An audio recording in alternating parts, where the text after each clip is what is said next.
Imagine being stranded in the heart of a scorching desert, no food, no water, and then you find her, a glowing, silent stranger, not from this world.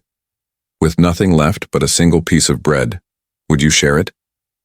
One act of kindness sparks, a connection that could rewrite the future of Earth and beyond.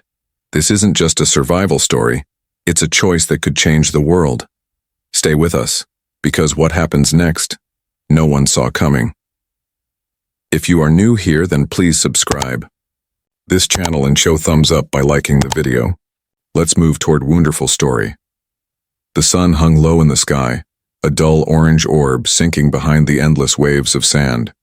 The wind whispered through the dunes, shifting them slowly, like the desert was breathing. Jonah Wren trudged forward, each step a struggle.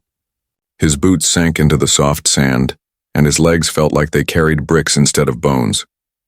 His face was dry and cracked, his lips chapped from the sun and lack of water. The heat seemed to press against his skin like an invisible weight. His water was gone, his radio was broken. He hadn't seen another person in 2 days, and the silence was beginning to feel loud. Jonah wasn't a soldier, though some might have mistaken him for one. He worked with a humanitarian aid group delivering supplies and helping with rescue efforts in disaster zones. But when the sandstorm hit their convoy and scattered them across the desert, Jonah found himself completely alone.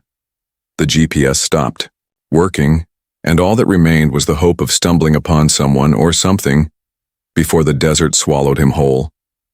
He stopped to rest beside a jagged outcrop of stone, wiping the sweat from his brow with the torn sleeve of his shirt. His backpack was nearly empty now, a single energy bar and a cracked water bottle that hadn't held a drop in hours. He thought about calling out, but his throat burned too much to try. Instead, he closed his eyes for a moment. That's when he heard it. A faint sound. Not the wind, something softer, like breathing. His eyes snapped open. At first he thought it was a trick. The desert had played plenty on him already. Shapes in the distance, voices in the wind, mirages that melted as soon as he approached. But this time, there was something real. A figure lay motionless just beyond the stone formation, half covered by a light sheet of sand. Cautiously, Jonah approached. The figure was clearly a woman. At least she looked like one. Her skin shimmered in the sunlight with an odd silver-blue glow, almost like moonlight trapped in glass. Her clothes were thin and nearly transparent, clinging to her, form in delicate layers that shifted colors with the breeze. Her arms were long, her fingers delicate, and her face, well, it wasn't human. Not entirely. Jonah knelt beside her, ignoring the voice in his head whispering warnings. She was breathing, barely. Her lips were cracked, her eyes closed, her body unmoving except for the slow rise and fall of her chest. Whatever she was dying. He looked at the energy bar in his pack. It was all he had, a single bite's worth of sustenance. Giving it to her meant risking his own survival. But as he stared down at her, helpless and alone, something inside him shifted. It wasn't logic that made the decision. It was something older, simpler. Kindness. He broke the bar in half, placed the smaller piece to his lips, and chewed without tasting. Then he held the rest near her mouth, unsure if she could even eat.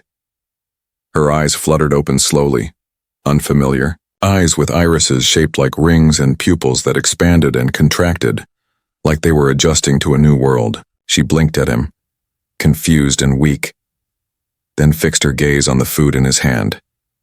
She moved, just barely, lifting her hand to touch his. Her fingers brushed against his skin, cool and smooth like polished stone. She took the food slowly, almost reverently, and brought it to her mouth. Her bite was small, careful, but her body responded almost immediately. A flicker of color passed across her skin, shifting from pale blue to soft green.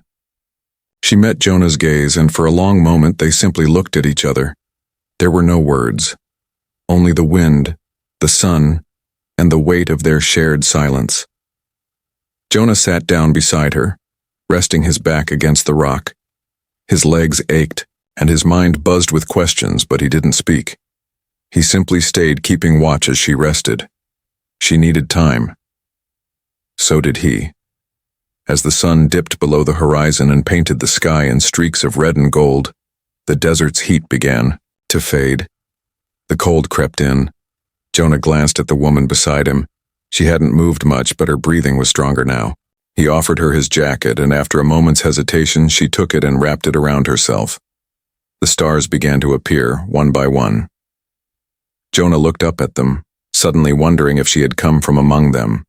It was a ridiculous thought. Or maybe it wasn't. The world had changed before because of moments just like this. Quiet, unbelievable, filled with meaning no one could explain. He didn't know what tomorrow would bring, but tonight he wasn't alone. Neither was she. And somehow, that was enough. Jonah woke to the sound of a gentle hum, low and melodic, like a lullaby made by the wind. He blinked against the soft morning light that spilled across the sand. The desert, while still dry and vast, seemed less threatening than the night before. The strange woman lay beside him, her breathing steadier now, her skin no longer pale but glowing faintly with soft, pulsing light. She looked peaceful, almost like she belonged in the sunlight. He sat up slowly, careful not to make any sudden movements. She stirred at the sound, her eyes opening just enough to meet his. Her gaze was calm but filled with something he couldn't quite name, awareness, maybe even curiosity.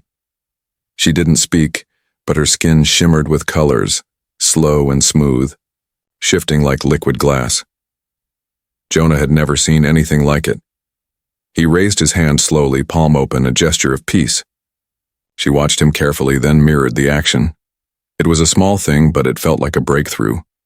For the next hour they sat together, mimicking each other's movements. A tilt of the head, a tap of the finger on the rock, a shared glance. It was like playing a silent game, and each gesture seemed to bring them closer to understanding. Eventually, she pointed at her chest and made a soft sound. Maylin. Jonah guessed it was her name. He repeated it, awkwardly at first. Maylin, he said again, more clearly. She smiled, her skin flashing a warm golden hue. She pointed to him. Jonah, he said, tapping his own chest. Her attempt to repeat his name came out a bit off, more like Jonah, but it didn't matter. The effort counted. Communication became their goal. Maylin seemed fascinated by sound, repeating simple words Jonah spoke and pairing them with expressions and gestures. In turn, Jonah tried to pay attention to the colors that spread across her skin. He began to notice patterns. When she was unsure, her skin turned a soft lavender. When she was content, it pulsed with green. When she was amused, which happened surprisingly often, it flashed bright yellow like sunlight dancing on water. Each day brought new discoveries. Jonah learned to interpret her hums and body language while she eagerly picked up simple English words. They taught each other, building a language from light and sound, expression and tone. It was unlike anything Jonah had ever imagined, and he began to look forward to each new word or gesture they learned together. The desert, once empty and unforgiving, now felt like a classroom filled with the unknown. Maylin began showing Jonah how to survive more efficiently. She guided him to small, strange plants growing near rocks that held moisture in their stems. She taught him to find insects that were safe to eat and how to collect dew at dawn using smooth stones and scraps of cloth. Jonah shared his knowledge too, showing her how to read the stars to find direction and how to use shadows to track time. They became a team, not just companions, but partners. Maylin's strength returned quickly, and so did her confidence.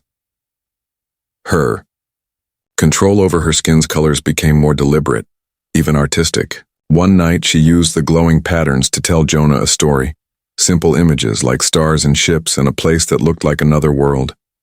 She pointed to the sky, her fingers trailing across the air, then placed a hand on her heart. Jonah understood. She had come from somewhere far away. She wasn't just lost, she was exiled or stranded or maybe both. Though she still couldn't explain everything in words, Maylin shared what she could. Her world, it seemed, had sent explorers to Earth long ago.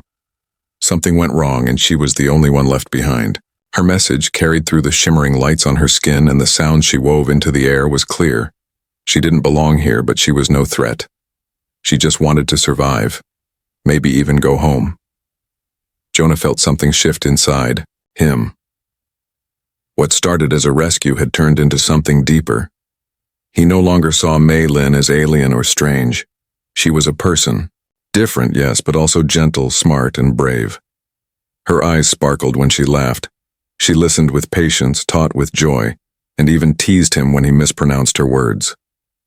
They had formed something rare: trust without language, friendship without expectation. One evening, as they sat beside a small fire built from dry twigs, Maylin created a circle of glowing light in the sand. She touched its center, and tiny sparks rose into the air, floating like fireflies. Jonah watched, mesmerized as she reached for his hand and guided it toward the glowing center. The sparks danced around their fingers. This was her way of saying thank you. Not just for food or help, but for seeing her, not as a creature, but as a person. Jonah squeezed her hand gently. No words were needed. The desert, quiet and vast, seemed to listen in silence as the two sat there, hands joined, surrounded by light. It was the beginning of something new.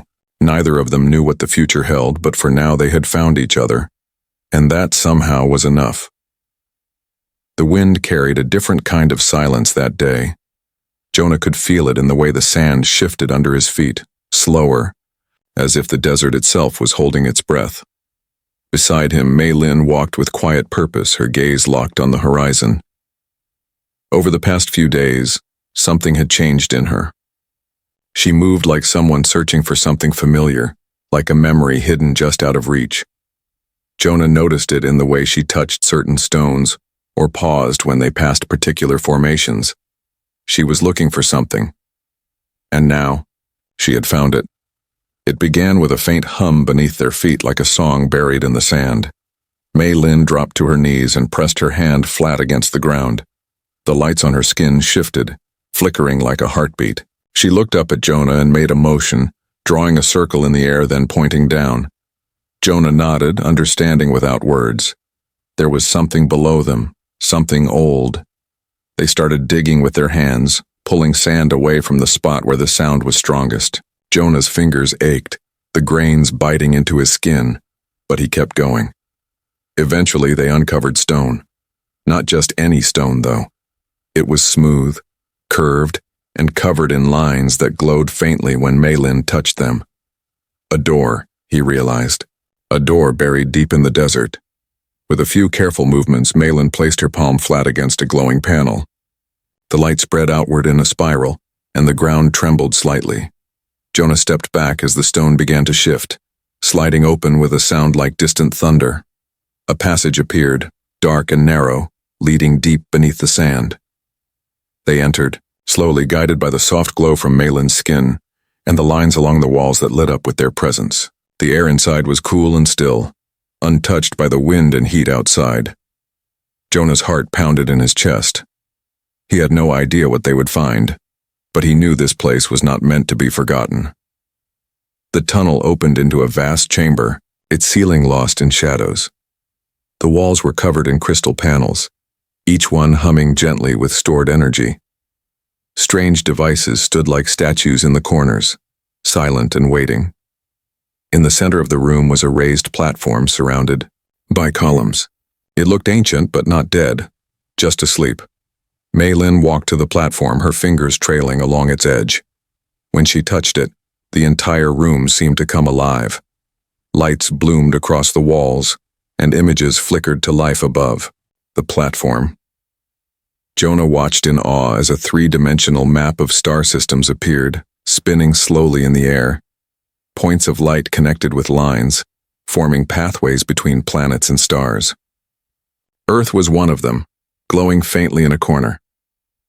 She turned to Jonah and began to explain using their shared gestures. This was a sanctuary, a place built by her people long ago. It was meant to be a refuge, a link between worlds. But something had happened. A disaster. A choice. Her people left, and this place was buried to protect its secrets. Now, it was awake again. They explored further, moving carefully through the hallways and chambers. They found more than just technology. There were carvings, stories told through images and symbols. They showed her people living alongside humans in ancient times, sharing knowledge and working together. Jonah stared at the scenes, stunned. There were images of cities that matched old human ruins, places that had never made sense before. Maybe those strange jumps in history, the sudden rise of civilizations, mysterious monuments, had explanations after all. In one room they found pods lined up like sleeping cots. Malin approached them slowly, her skin turning a soft, deep blue. Jonah watched as she touched one and closed her eyes. When she opened them again, she looked different, sad, but also determined. She gestured that these pods once held her people. Some might still be alive, asleep, waiting. Waiting for what? Jonah didn't know, but Mei Lin seemed to think the time had come. Then came the sound. Footsteps. Not theirs. Not echoes. Real footsteps in the stone halls. Mei Lin froze, her skin flashing in alarm. Jonah reached instinctively for the utility knife at his belt. Shadows moved in the distance, and from around a corner stepped someone new. The man was tall and wrapped in layered cloth to shield against the desert. His eyes were dark and sharp, scanning the chamber with practiced care. Behind him came two, others similarly dressed. One of them, a much older man with sun-worn skin and a twisted staff, stepped forward. "I knew this place was real," the old man said softly. He wasn't surprised to see Malin. In fact, he looked at her with recognition. "You're one of the Starborn." Malin did not respond with words. Her colors shifted slowly. Curiosity, caution, and a flicker of hope. Jonah stepped closer to her, unsure of what this meant. The old man introduced himself as Zephin, a desert wanderer who had followed stories passed down in secret for generations. He had waited his whole life for this moment. And now, seeing Malin in the sanctuary, he believed the stories were true. The Starborn would return when the world was ready. Jonah exchanged a long glance with Malin. This sanctuary was more than a hiding place. It was a key, a gateway, to something much bigger than either of them had imagined. The sand had kept it secret for centuries, but now that secret was waking up. The world would never be the same. The stars above the desert flickered like tiny beacons in the sky, watching quietly as something ancient stirred beneath the ground. Inside the forgotten sanctuary, Jonah stood beside Mei Lin, their hands lightly touching as the soft hum of the crystal walls grew louder. Around them, light bloomed in waves flowing through the air like water. It wasn't just a glow, it was communication, memory, emotion. The air itself seemed alive. The sanctuary had awakened. With it came the truth, a hidden history between humans and Malin's people, a past filled with cooperation, discovery, and friendship. And now that truth was ready to rise again. But not everyone welcomed it. Figures stepped into the chamber, others like Malin. Their features were similar, their skin marked with glowing symbols, but their eyes held suspicion instead of trust. The leader, taller than the rest, moved with quiet power. His gaze locked on Jonah immediately, cold and sharp. "What is he doing here?" the leader asked, speaking in a voice that seemed to vibrate in the air. Malin stepped forward, her skin pulsing in calming blues and greens. She answered in their native hums and tones, her words flowing like music. Jonah couldn't understand them, but he understood the feeling. She was defending him. The leader responded with a flash of color that filled the chamber, a mix of red and gray filled with warning. He turned to Jonah. "Your kind takes, destroys. We left this place to escape what you became." Jonah took a deep breath. He had no weapons, no clever arguments, just his voice. "I gave her bread," he said quietly, "and she gave me hope." There was silence. The leader looked unsure, but still guarded. Mei Lin raised her hands and walked to the central platform. She touched a series of panels and the chamber changed. The air filled with moving images, holographic scenes from long ago. People, both human and alien, working together, building cities, healing the sick, planting life in deserts. Their partnership had changed worlds once. Now it was time to remember. The other visitors stood still, watching the scenes unfold. Their expressions softened as the memories took shape, proof that humans and her people had not always been enemies. Some of them stepped forward, asking quiet questions in their musical language. Mei Lin answered patiently, then turned to Jonah, translating the important parts. "They want to know if you're like the others," she said. "If you fear what you do not know." "No," Jonah said simply. "I fear losing this chance to do something better." The sanctuary pulsed brighter, reacting to the shift in emotion. Jonah could feel it. The walls responded not to power, but to unity. The more they shared, the brighter the room became. A soft chime rang out like the echo of a bell underwater. It wasn't just sound, it was a sign. The sanctuary approved, but not everyone was ready. The leader stepped forward again, eyes full of doubt. "You would give our history, our power to strangers?" Mei Lin turned to face him, calm but firm. "I gave him trust," she said. "He gave me dignity. Together we survived. Together we remembered who we are." Another image bloomed. Earth covered in crisis. Climate change, hunger, sickness, war. Then beside it, a vision of what could be. Cities powered by clean energy. Deserts transformed into green fields. Humans and aliens working side by side. The difference between the two futures was clear. One path was isolation, the other was hope. Jonah stepped up to the platform. He had no plan, only honesty. "You're afraid? I get it. We've made mistakes. But we can learn. And you don't have to do it alone." For a long moment nothing happened. Then the oldest among them, a woman whose glowing patterns shimmered like rain on glass, stepped forward. Her eyes met Mei Lin's. She nodded once. "Let the past guide us," she said gently, "but let the future belong to us all." A quiet wave of agreement passed through the group. The leader, though still cautious, lowered his head.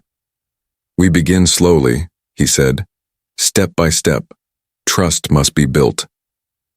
Outside, the first light of dawn began to stretch across the desert. Jonah and Mei Lin stood side by side, looking out over the sand. Behind them, the sanctuary glowed steadily, no longer just a secret, but a beacon. In the weeks that followed, people came.